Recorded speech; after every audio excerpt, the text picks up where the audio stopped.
بسم الله الرحمن الرحيم.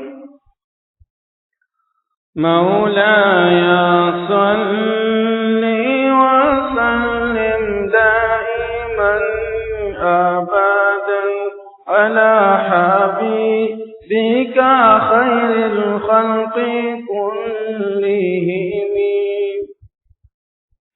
مولاي صل وسلم دائما أبدا على حبيبك خير الخلق كلهم.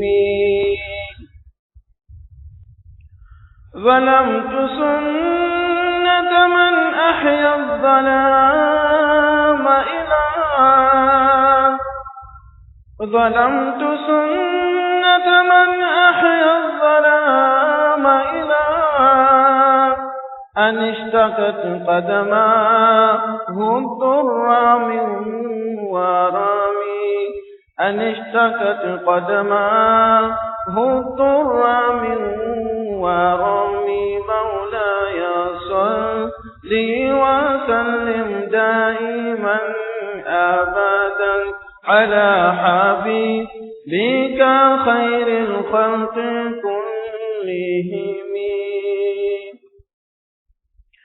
وشد من سغب أحشاءه وطوى. وشد من سغب أحشاءه وطوى. تحت الحجارة كشحا مترف الآدم. تحت الحجارة كشحا مترف الآدم. مولاي صل وسلم دائما أبدا على حبيبك خير الخلق كلهم. وشد من سغب أحشاءه وطوى. وشد من سغب أحشاءه وطوى. تحت الحجارة كشحا مترف الآدم. تحت الحجارة كشحا مترف الآدم. مولاي صل وسلم دائما أبدا على حبيبك خير الخلق كلهم. وراودته الجبال الشم من ذهب. وراودته الجبال الشم من ذهب عن نفسه فأراها أيما شممي. عن نفسه فأراها أيما شممي. مولاي صل وسلم دائما أبدا على حبيبك خير الخلق كلهم.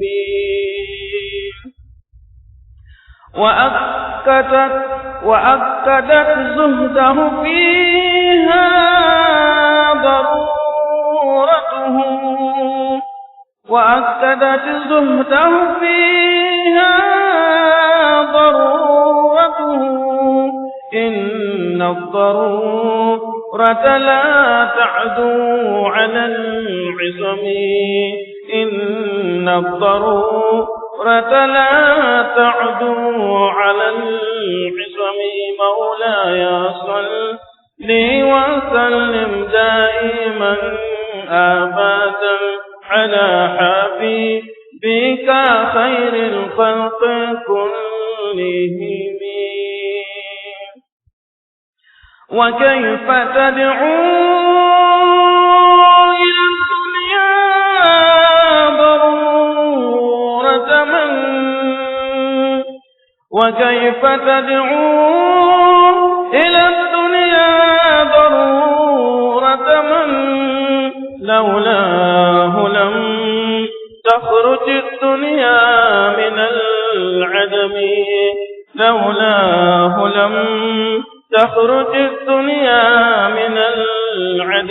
مولاي صل وسلم دائما أبدا على حبيبك خير الخلق كلهم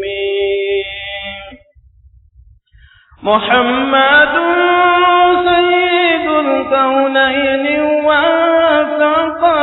والثقلين محمد سيد الكونين والثقلين والفريقين من عرب وعجم والفريقين من عرب وعجم مولاي صل وسلم دائما أبدا على حبيبك خير الخلق كلهم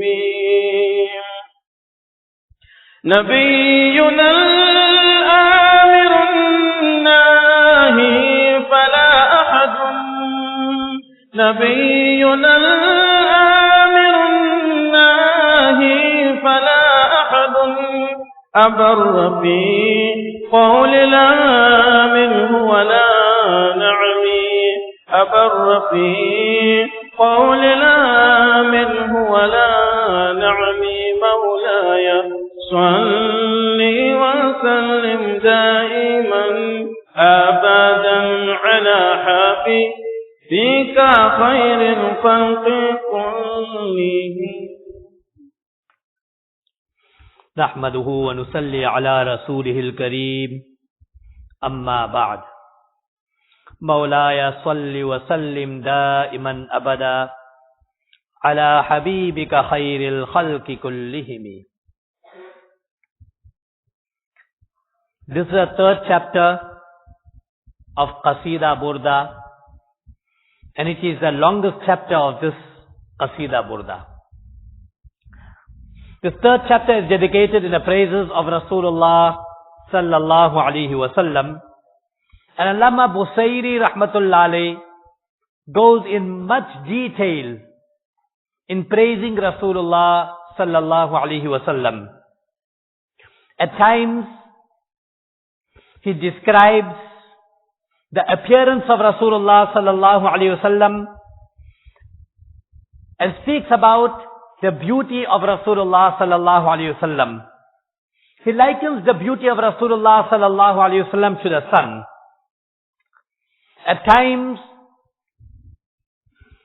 he speaks about the eloquent speech of Rasulullah sallallahu alaihi wasallam and the beautiful smile that used to come out from the beautiful mouth of Rasulullah sallallahu alaihi wasallam. At times, he would highlight the lofty maqam and position of Rasulullah sallallahu alaihi wasallam, that he would even surpass all the anbiya that have came before him. At times he would talk about the humbleness and humility of Rasulullah sallallahu alaihi wasallam and the great sacrifices that Rasulullah sallallahu alaihi wasallam made. Finally, when he just cannot contain his love for Rasulullah sallallahu alaihi wasallam, he expresses a wish and desire that how he hopes, how he wishes that he could be in Madinatul Munawwara by the Roze Aqdas of Rasulullah sallallahu alaihi wasallam. If you cannot kiss that Mubarak body of Nabi Kareem sallallahu alaihi wasallam, then at least go by the Roze Aqdas and get the fragrance of the Roze Aqdas, or at least kiss the Roze Aqdas of Rasulullah sallallahu alaihi wasallam. The translation of the poems are: ظلمت سنة من أحيا الظلام إلى أن اشتكت قدماه الضر من ورمي. I oppressed the sunnat of that personality who stayed awake in the darkness of the night until his feet complained of injury due to being swollen. In these two poems, Allama Busairi rahmatullahi acknowledges neglecting the sunnat of such a great personality who would stay awake at night and make qiyamul layl in spite of the physical strength of Nabi Kareem sallallahu alaihi wasallam, the Mubarak feet of Nabi Sallallahu Alaihi Wasallam being swollen indicates the mujahada and the sacrifices that Nabi Kareem Sallallahu Alaihi Wasallam has made. وَشَدَّ مِنْ صَغَبٍ أَحْشَاءَهُ وَطَوَى تَحْتَ الْحِجَارَةِ كَشْحًا مُطْرَفَ الْأَدَمِ. Saghab means hunger. Ahsha refers to the inner part of the stomach, the intestines. In the second poem, Kashhan refers to the side of the body. Mutraf refers to the softness of the body. Adam refers to the skin of the body.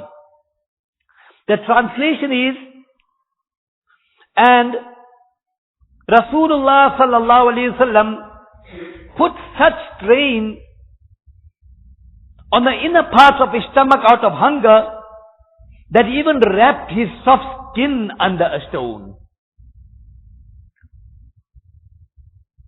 In these two poems, Allama Busayri rahmatullahi refers to the battle of Ahzab.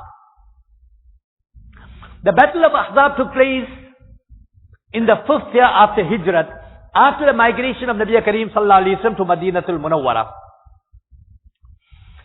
There were two Jewish tribes around Madinatul Munawwara, the tribe of Banu Nadir and the tribe of Banu Qurayza. The tribe of Banu Nadir, they once plotted to kill and assassinate Rasulullah Sallallahu Alaihi Wasallam. So Nabi Kareem Sallallahu Alaihi Wasallam, with the order of Almighty Allah Tabarak wa Ta'ala, banished them from Madinah Munawwara, exiled them and went to Khaybar. The other tribe, Qurayza, they agreed to live with harmony with Rasulullah Sallallahu Alaihi Wasallam. After the battle of Uhud, when the Muslims were defeated, that the leaders of the tribe of Banu Nadir, because they were in Khaybar, always planning, plotting against Islam and the Muslims, so the leaders, Kanana ibn Rabi, Salam ibn Abi Huqaiq, they went to the leaders of Makkah Mukarramah and said, see, the Muslims have already been defeated in Uhud. Now, if we form an alliance, all of us get together and collectively launch an attack on Islam and the Muslims and eliminate Islam from the face of the earth once and for all. Kanana ibn Rabi goes to a tribe of Ghatfan, probably one of the most powerful tribes among the Arabs, who were very, very well equipped and very, very strong and known for their bravery. Told them, you'll also join the alliance. And we promise you 50% of the dates of Khaybar will be given to you all just because of joining us in this war. Strong, powerful army of 10,000 people marches to Madinatul Munawwara. Nabi Kareem Sallallahu Alaihi Wasallam hears about this, consults with the Sahaba. Hazrat Salman Farsi radiallahu ta'ala suggested to Nabi Kareem Sallallahu Alaihi Wasallam, 3 sides of Madinatul Munawwara, they were covered. One side was open, the area leading from Sham. So he suggested to Nabi Kareem Sallallahu Alaihi Wasallam that the Persian people, when they are unable to meet the might of the enemy, they dig a trench to avoid the advances of the enemy. So Nabi Kareem Sallallahu Alaihi Wasallam accepted this advice of Salman radiallahu ta'ala anhu, and they dug a trench which was 3.5 miles long, and the depth of it was approximately 3 meters or 3.5 meters. Nabi Kareem Sallallahu Alaihi Wasallam appointed Sahaba to dig the trench, but while digging the trench, there was a huge rock that came in between, a boulder. So they went and told Nabi Kareem Sallallahu Alaihi Wasallam, Aragad lana kudya. There's a huge boulder that came in between. Nabi Kareem Sallallahu Alaihi Wasallam told, Ana nazil. Nabi Kareem Sallallahu Alaihi Wasallam then himself took the pick and he stroked it 1 time, stroked it 2nd time, stroked it 3rd time, and all 3 times a light emitted from that. Nabi Kareem Sallallahu Alaihi Wasallam mentioned that I could see the treasures of the Roman Empire. I could see the treasures of the Persian Empire, and I could see the treasures of the Shami Empire. The kuffar heard about this and they said, these Muslims, they don't even have food for themselves and they're talking of the empires.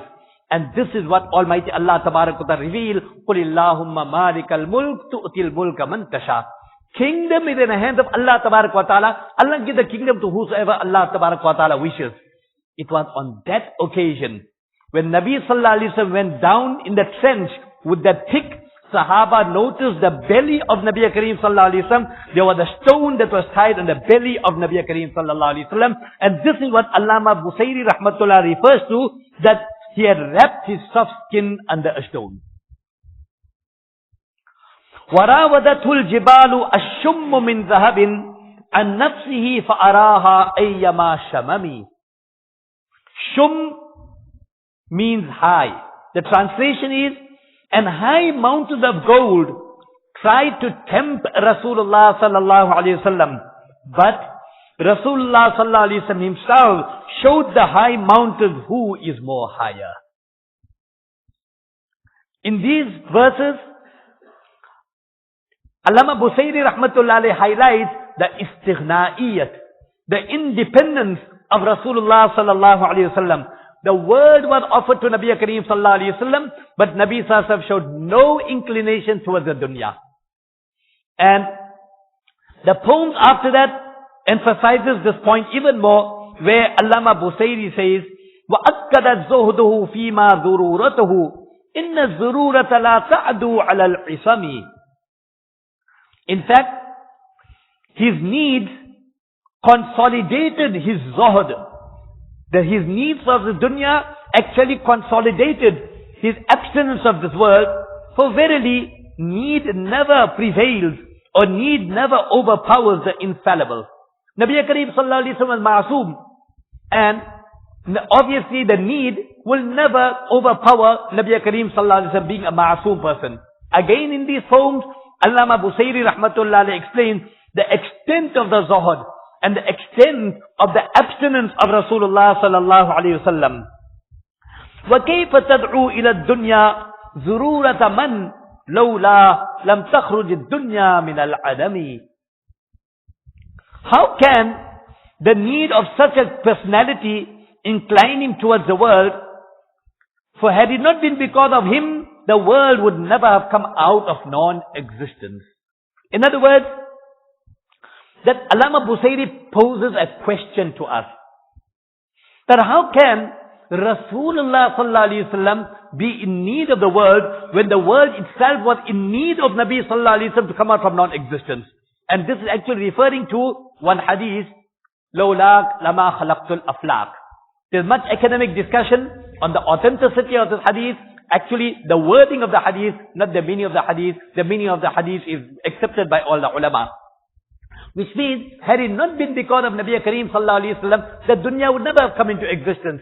Allah created the dunya because of Nabi sallallahu alaihi wasallam. So how can Nabi sallallahu alaihi wasallam be in need of the dunya when the dunya was in need of Nabi Kareem sallallahu alaihi wasallam and for its existence? Muhammadun sayyidul kawnayn wattaqalayn wal fariqayn min arabin wa hajami. Muhammad sallallahu alaihi wasallam is the leader of the both worlds and the both weighty creations, insan and jinnat. He is also the leader of the Arabs and the non-Arabs. In these poems, Allama Busayri rahmatullahi refers to the leadership of Rasulullah sallallahu alaihi wasallam during the Jummah Salat. I quoted the hadith of Nabi Kareem sallallahu alaihi wasallam, Ana Sayyidul Bashar Yawm al-Qiyamah, that I am the leader of mankind on the day of Qiyamah. Ana Aktharul Anbiya tabi'an Yawm al-Qiyamah, I will have the most amount of followers on the day of Qiyamah. Nabiyuna al-amiru an-nahi, fala ahadun abarra fi qawlin la minhu wala na'ami. Our Nabi, very proudly Allama Busayri presents it, that our Nabi, the one who makes amr bil ma'roof, our Nabi who makes nahi anil munkar. There's no one more truthful than him in his saying of no or in his saying of yes. Again, in these two couplets, Allama Busayri rahmatullahi speaks about the mission of Rasulullah sallallahu alaihi wasallam, amr bil ma'roof, nahi anil munkar, and he also speaks about the excellency in the success of the mission of Rasulullah sallallahu alaihi wasallam. Most respected elder and friends, in the beginning part of these poems, Allama Busayri rahmatullahi refers to the mujahada of Rasulullah sallallahu alaihi wasallam. the effort, the sacrifices that Rasulullah sallallahu alaihi wasallam has made. If anyone wants to reform himself, then there's no way out besides mujahada. When Allah tabarak wa ta'ala made, Nabi Kareem sallallahu alaihi wasallam made mujahada, then how can we expect to be automatically reformed without making mujahada? This is not an automatic process. This is something manual, something that we have to undergo. It is something in which we will have to make an effort. In the 13 years of the Makki life of Rasulullah sallallahu alaihi wasallam, right in the beginning stages of Islam, so much of opposition, so much of propaganda. The political climate was completely against Nabi sallallahu alaihi wasallam and the Muslims. In the face of all that, Allah tabarak wa ta'ala tells Nabi sallallahu alaihi wasallam, قُمِ اللَّيْلِ إِلَّا قَلِيلًا نِصْفَهُ أَوْ انْقُصْ مِنْهُ أَوْ قَلِيلًا. Allah ta'ala says, wake up in the middle of the night. Half night, more than that, less than that, stand up and make mujahada. And the reason for this mujahada is, إِنَّا سَنُلْقِي عَلَيْكَ قَوْلًا ثَقِيلًا. We are about to send you a very weighty statement, something very weighty referring to Quran Kareem. And inna nashi'at al-layl hiya ashaddu wat'aw wa aqwa muqila. To wake up at night, sacrifice your sleep, make the mujahada, then that strengthens your speech and it also kills the inside part of the person, the nafs of the person. So that mujahada was most important. Allah made the Rasul of Allah make mujahada. How can we think that we're going to gain spiritual heights without making mujahada? In fact, fasting in the month of Ramadan is also a mujahada. It's human nature. We have to eat, we have to drink, and as an adult fulfilling your passion and your desire. But the fasting in the month of Ramadan, it is a type of a mujahada. When you feel like eating, now you don't eat. You go against the nafs. You feel like drinking, you don't drink. You wish to fulfill your carnal desire, you don't. You make that mujahada. And that is why this fasting in the month of Ramadan, that it's a very effective way for a person to gain spiritual height. Two things happen in the month of Ramadan. One is the hunger and the other is staying awake. And these two things are very effective in changing a person internally. I once heard my beloved Ustad Hadar Mufti Amar Khanpuri Sahab, Damat Barakatuhum, he spoke about the animals in the circus. The animals in the circus, you find the different type of animals, they perform such tricks that is beyond our imagination. But see that the people make the animals go to two things. Hunger and keep them awake. And then over a period of time, they transform the animals and make the animals do the things that they want them to do. When that can happen to animals, why can't that happen to us? That effort, that mujahada and the sacrifice. In one hadith, Nabi Kareem sallallahu alaihi wasallam addresses the shabab, youth. Many youth say that there's a biological change in me. I've come that part of my life where I'm attracted to opposite gender. So, how am I going to control my passion and my desire? If it's possible for you to get married, marry. If it's not possible for you to get married for whatever reason, then you have to make mujahada. Nabi Kareem sallallahu alaihi wasallam mentioned, Ya ma'ashar al-shabab, man istata'a minkum al-ba'ata falyatazawwaj, fa innahu aghaddu lil-basar wa ahsanu lil-farj. Wa man lam yastati' fa alayhi bis-sawm fa innahu lahu wija. Oh beloved youngsters, if you can get married, marry. That lowers your gaze, it controls your passion and your desire. But if you can't get married, then fast. Mujahada. Without mujahada, nothing can happen. And in fact, Allah speaks in the Quran Kareem about a trained dog. Kalbe muallam. We know the most greediest animal is a dog. Other animals, they probably will eat the meat. But if a dog gets the opportunity, it won't only eat the meat, it'll eat the bone as well. So the dog is very, very greedy. In spite of that if a dog is trained for hunting purposes, and if it goes one time for its prey, it eats the prey, then the owner will hit it. The dog realizes it's not supposed to eat. One time, two times, three times, it desists from eating. Now that's a trained dog. A dog that is so greedy and it's trained to a point where there's a discipline coming to it, and that same dog which is so greedy, now Allah uses that to make our meat, which was haram, make it halal. So if a dog can be trained, why can't we, our nafs, be trained? Ibrahim ibn Adham was the king of his time. One night he was sleeping on the balcony of his house. He wakes up and he asks the person, now he saw somebody walking around. He asked the person, what are you doing here? He said, I'm looking for my cow. So Ibrahim ibn Adham told him, where are you going to find your cow here? Firstly, it's in the palace. How did you enter? And that too on the upper part in the balcony. So where your cow is going to be here? So that person replied and told Ibrahim ibn Adham, if I can't find my cow here, where are you going to find Allah Tabarak wa Ta'ala when you sleeping in the comfort and luxuries of your home? Mujahada, sacrifice. Without sacrifice, nothing can happen. There was once a debate between water and oil. We notice when water and oil is put together, then oil is on top of water. You'll never find a situation where water is on top of the oil. Oil is always on top of the water. So one day water complained to the oil and told the oil, what's the matter with you? Whenever we are together, you're on top of me. You don't know I'm more purer than you and I'm a purifier? I fell from the skies. وَأَنزَلْنَا مِنَ السَّمَاءِ مَاءً طَهُورًا. Water comes from the skies and is a means of purification. At least you should consider me that I came from the sky, I'm a means of purification. Look at you, you are dirty, you are oily, and you dominating me. So, oil replied and told her water, what you are saying is true, 100% correct. Your status I acknowledge, you fell from the sky. You are a means of purification. People need you. But, look at my sacrifices. I was a seed. I was buried underground. For months on end, people trampled upon me and nobody knew about me. And then, over time, a stem came out from within me. Very, very thin. Very delicate. I weathered all conditions. The heat of summer, the cold of winter. I grew in the midst of all that until when the farmer came with a sickle and he cut me off. And then he took my seed, he took me and then he crushed me up. He took out that oil from me and then he sent me to the factories. I went through so much. What sacrifice have you made, O water? It is because of that sacrifice, Allah gave me dominion over you.